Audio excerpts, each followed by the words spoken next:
So, Peter, let's talk websites. What are your thoughts on e-commerce platforms like Shopify, WooCommerce? What are some of the benefits and limitations of platforms like that? Well, I mean, for e-commerce, Shopify is a very easy platform to set up. It's well adopted. It's the biggest e-commerce platform that's out there, and consequently, it's really a great solution for a large number of e-commerce applications. WooCommerce, of course, is part of WordPress, open source, or GPL as they call it, and also a great solution, but has its own issues and is a little bit more upkeep to it, care and feeding. But both are great platforms. The interesting thing that's been happening is that it's kind of all bets are off. So you can use a Shopify backend as a store and still build that with HubSpot CMS as the front end. And you could do that. There's a number of different combinations of ways you can do that.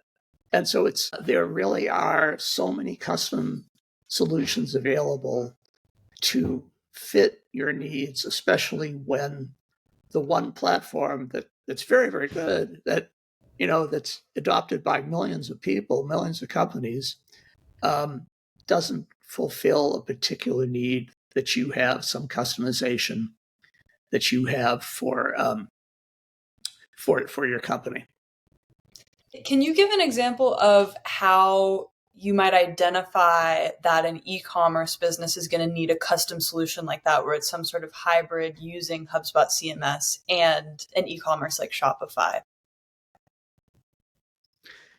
Yeah, I think that Shopify is not meant to be an informational website platform. In other words, you can build this functionality, but it's harder to build functionality where if you're selling a high value item, to actually have like a little microsite that's dedicated to that item that's not selling, that's just talking about the product and the value of it, and have various things like statistics and specifications and use cases. That's a little bit, it can be done in Shopify, but it's not really Shopify's strong point. So to build that sort of information on, on HubSpot CMS would really make all the sense in the world. And then when you actually get into buying the product, a product page, product listings, using Shopify as that engine. And there are a number of combinations that would really make sense. I mean, it might even make sense to use WordPress as a front end, as the content end of your site, and Shopify as a back end. We actually tried to do that for a client a couple of years ago, and it was basically impossible then, but that has been shifting a lot. There's more capability with WooCommerce in that regard. There's more capability with Shopify. There's more capability with HubSpot CMS. And let's talk B2B for a little bit as well. What does it look like for a B2B agency to be using HubSpot? Well, I think that HubSpot CMS is a great choice for B2B in general. And that's simply because your goal can be to have all of your functions, all of your online functions, your CRM, your marketing platform, your website builder, your service department, all of that can be in one piece of software. And that software is HubSpot.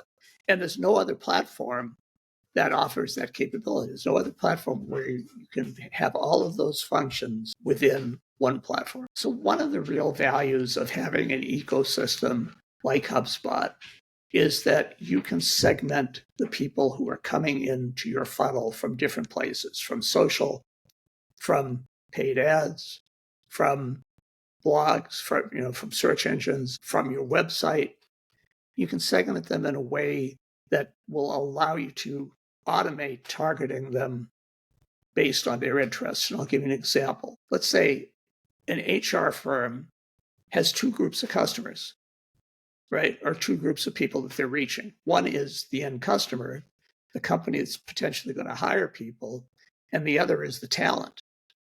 And the talent is just as important as the companies that are going to hire the talent, but they're two totally different segments.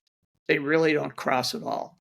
So the messaging that you wanted to put out to the talent, again, is totally different than basically a sales sequence or a nurturing sequence to get a new company to hire your people.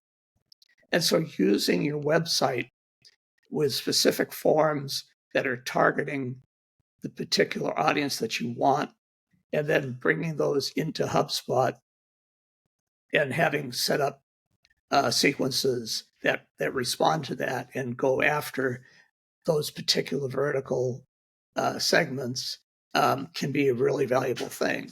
And it doesn't even have to be as stark a contrast as talent, people who hire talent. It could be people who hire talent are segmented off into different buckets by industry or by size of company. And all of that, you can address people on a granular level and automate that by use of forms, by use of asking like a single question, nothing that's too cumbersome, but you can segment that and then have the content to deliver based on the answers to those segments. And so you're really targeting the person that has visited your website or has come in through other means. You're targeting them in a way that is directly to their particular use case, for their particular needs.